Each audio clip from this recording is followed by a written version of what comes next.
बहुत पहले की बात है। एक कुम्हार अपनी पत्नी के साथ रहता था।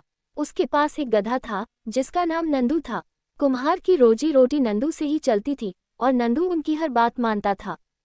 एक दिन कुम्हार किसी काम से शहर जा रहा था तो उसने अपनी पत्नी से कहा, अजी सुनती हो, आज नंदू का ध्यान रखना और उसे घास खिलाने खेतों में ले जाना। मैं शाम को आऊंगा। उसकी पत्नी ने हामी भर दी। अपना काम करने के बाद कुम्हार की पत्नी नंदू को लेकर खेतों की तरफ चल पड़ी। चलते चलते वह जंगल की ओर निकल गई। दोपहर हो चुकी थी और वह थक चुकी थी। उसने सोचा, नंदू तो घास खा रहा है, तब तक मैं पेड़ के नीचे आराम कर लेती हूँ। लेकिन जैसे ही वह लेटी, उसे नींद आ गई। इस बीच नंदू घास चरते चरते जंगल में कहीं चला गया। जब कुम्हार की पत्नी उठी तो उसने चारों ओर नंदू को देखा, लेकिन वह कहीं नजर नहीं आया। वह घबरा गई और नंदू को आवाज देने लगी, मगर कोई फायदा नहीं हुआ। परेशान होकर वह घर लौट आए और दुखी मन से कुम्हार के आने का इंतजार करने लगी। शाम को कुम्हार घर आया और पत्नी को उदास देखकर पूछने लगा, क्या हुआ? उसकी पत्नी रोते हुए बोली, आज नंदू कहीं खो गया है। अब खर्च कैसे चलेगा? ये सुनकर कुम्हार भी दुखी हो गया और माथे पर हाथ रखकर बैठ गया। उसने कहा, भाग्यवान, एक नंदू ही से तो हमारा घर चलता था।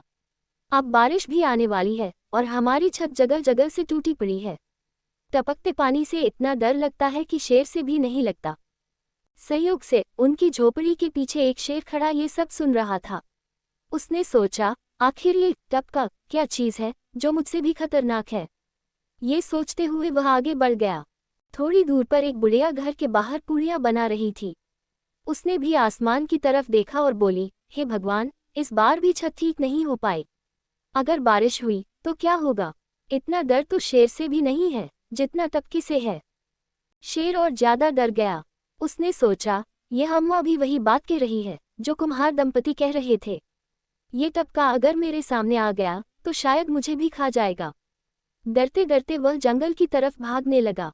तभी आसमान में बिजली चमकी और बारिश शुरू हो गई। शेर डरकर अपनी गुफा की ओर भागा। उधर कुम्हार भी नंदू को खोजने जंगल की तरफ निकल पड़ा। अंधेरा हो चुका था, लेकिन चांद की रोशनी में हल्का सा दिख रहा था। जंगल में उसे एक काली आकृति दिखी जो दूर से गधे जैसी लग रही थी। कुम्हार खुशी से दौड़ा और उस आकृति का कान पकड़कर चढ़ बैठा। वह बोला, अबे गधे, तू यहाँ खड़ा है और हम सुबह से परेशान हैं। चल घर चल, आज तेरी खैर नहीं। उसने गधे को समझकर डंडा भी मार दिया। दरअसल वह नंदू नहीं बल्कि वही शेर था। डंडा पड़ते ही शेर डरकर भागने लगा। उसने सोचा, हाय, टपका आ गया और मेरी पीठ पर बैठ भी गया। अब दोनों डर रहे थे, शेर टपके से और कुम्हार शेर से।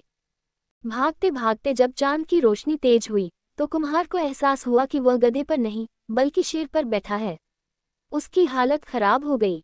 डर के मारे उसने हिम्मत जुटाई और किसी तरह कूदकर अपनी जान बचाई। शेर ने भी राहत की सांस ली और अपनी गुफा की तरफ दौड़ पड़ा, सोचते हुए, चलो आज टपकी से छुटकारा मिल गया। कुम्हार भी भागते हुए अपने घर पहुंचा और हाँफते हुए अपनी पत्नी को सारी घटना सुनाई। उसकी पत्नी बोली, चलो, अंत भला तो सब भला। तुम्हारे जाने के बाद नंदू भी घर लौट आया। दोनों ने चैन की सांस ली और खुशी खुशी नंदू को कुछ खिलाया। शिक्षा, सुनी सुनाई बातों पर बिना सोचे समझे विश्वास नहीं करना चाहिए और कई बार देखने में भी भ्रम हो जाता है।